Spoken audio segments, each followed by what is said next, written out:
Quand un musulman ose demander à Jésus la guérison, ça donne ça.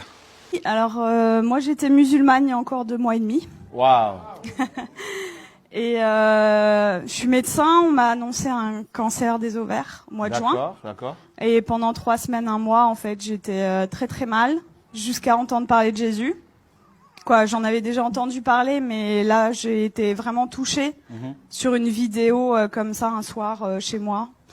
Et donc, je me suis intéressée à cette personne. Et en fait, j'avais pleuré pendant 3 semaines de tristesse. Et là, je pleurais d'amour. Wow. Et je comprenais pas. Donc, j'ai regardé beaucoup de vidéos témoignages sur Jésus. Et le soir même, c'était le 11 juillet de cette année, 2018. Wow. Je me suis mise à genoux dans ma chambre pour la première fois de ma vie devant Dieu. Et j'ai supplié pendant 20 minutes. Jésus, si tu existes vraiment, moi, ça me suffit pas d'entendre parler de toi. Je veux te voir. Et je veux te voir d'une façon que plus jamais de ma vie, je vais douter de toi. Et en fait, pendant 20 minutes, j'ai attendu, j'ai supplié à genoux.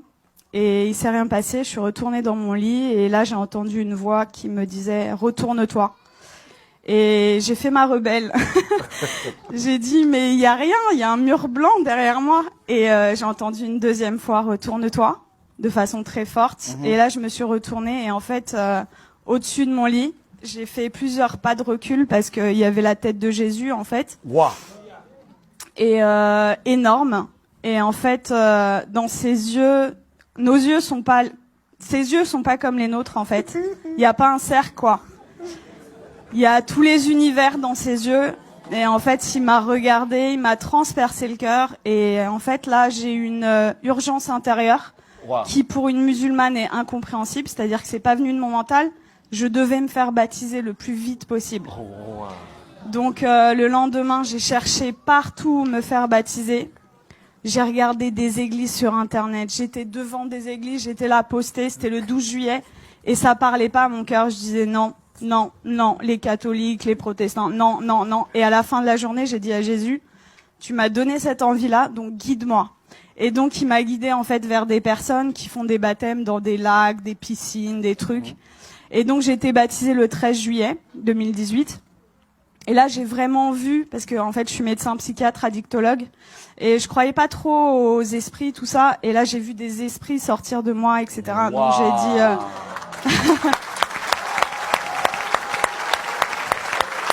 Je continue. Donc là, j'ai vu des esprits sortir de moi et je rentre chez moi, c'était le 13 juillet. Et là, dans mon lit, je commence à parler une langue où je comprenais rien. Et là, je dis, mais qu'est-ce que c'est que ça? Et en fait, on m'a dit après, c'est du parler en langue. Mais chez les musulmans, ça n'existe pas. Donc moi, j'avais jamais entendu parler du parler en langue. Et ça a duré 3/4 d'heure, 1 heure. J'ai parlé une langue où je comprenais 0 mot. Et en fait, j'ai senti une énergie remonter de mon ventre et je prenais comme ça. Et je jetais, en fait. Ça a duré 3/4 d'heure, 1 heure. Et là, au bout de 3/4 d'heure, 1 heure, j'ai arrêté de parler. Et j'avais des douleurs depuis 4 ans, tous les jours. Et là, pour la première fois depuis 4 ans, plus aucune douleur. Donc là, j'ai dit, ok, je suis guérie, c'est bon. J'ai pris rendez-vous chez mon gynéco le 17 juillet. Et j'arrive et je lui montre les examens complémentaires, les marqueurs tumoraux, l'IRM pelvienne. Et il me dit, bon, écoutez, alors c'est une maladie très sévère, on va opérer, on va faire un traitement, etc. Et là, je le regarde avec le sourire et je lui dis, vous savez pas ce que je vais vous dire? Je suis guérie. Et là, il me dit, comment ça, je comprends pas. Il m'a écouté quand même parce que je suis médecin, j'ai un cabinet juste à côté de chez lui, quoi. Donc il savait que c'était pas n'importe, voilà. Et là, je lui dis, mais en fait, je suis guérie. Et il me dit, bon, parce que le déni en médecine, ça existe beaucoup. Il me dit, bon, allez, on va faire l'échographie. Et en fait, là, il me fait l'échographie et il était bouche bée. Donc, en fait, il passe sur l'ovaire gauche. Là, il me dit au ralenti, ovaire gauche normal. Et après, il passe sur l'ovaire droit et il me dit, ah, il y a 2 images. Je dis, ouais. Et il me dit, ah, mais attendez, c'est des follicules de maturation. Donc, en fait, les follicules de maturation, c'est ce qui donne les ovules. Et moi, je n'en avais plus. Donc, en fait, là, mes ovaires étaient morts et ils sont revenus à la vie. Oh. Et là, il retire la sonde et il me dit, vous vous rhabillez, vous allez m'expliquer ce qui s'est passé. Et du coup, je lui raconte en gros que j'ai rencontré Jésus 6 jours avant, qu'il m'a guéri et tout. Et il me dit, bon, écoutez-moi bien. Moi, je crois en Dieu, donc je pense que c'est possible.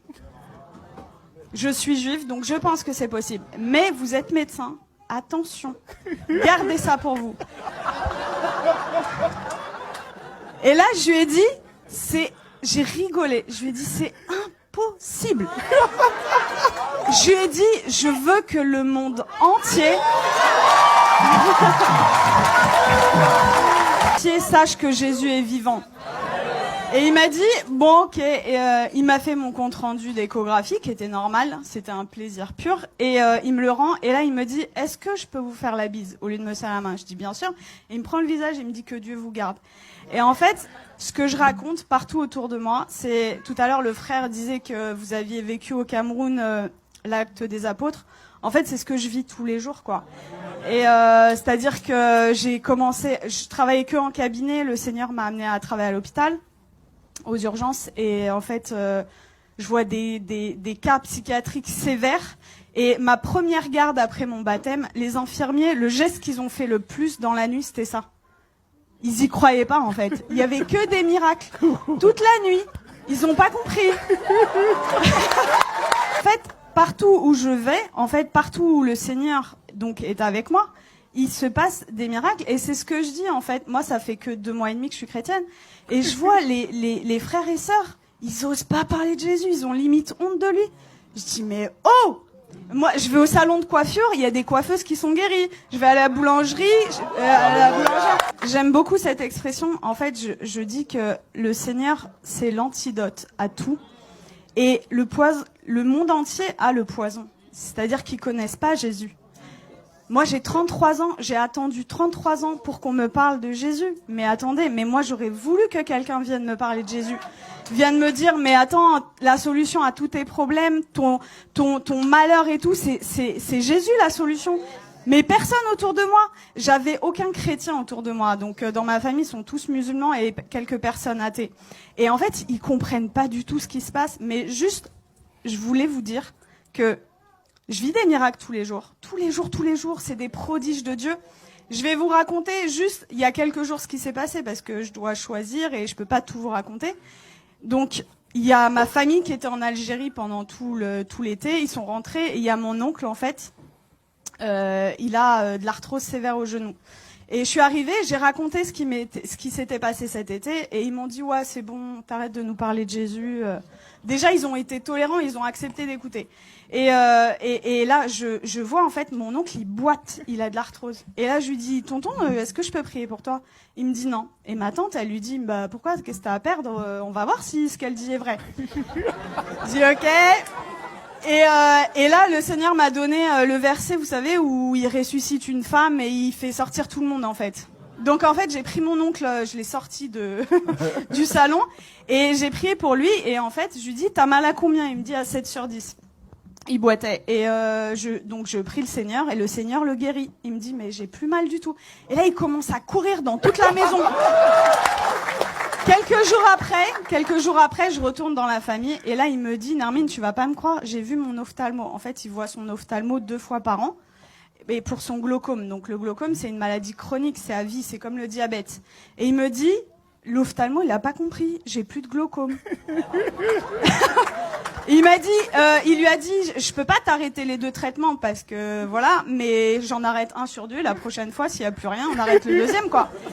Et donc ça, c'était mon oncle et mon père qui a 80 ans, musulman depuis 80 ans. Waouh.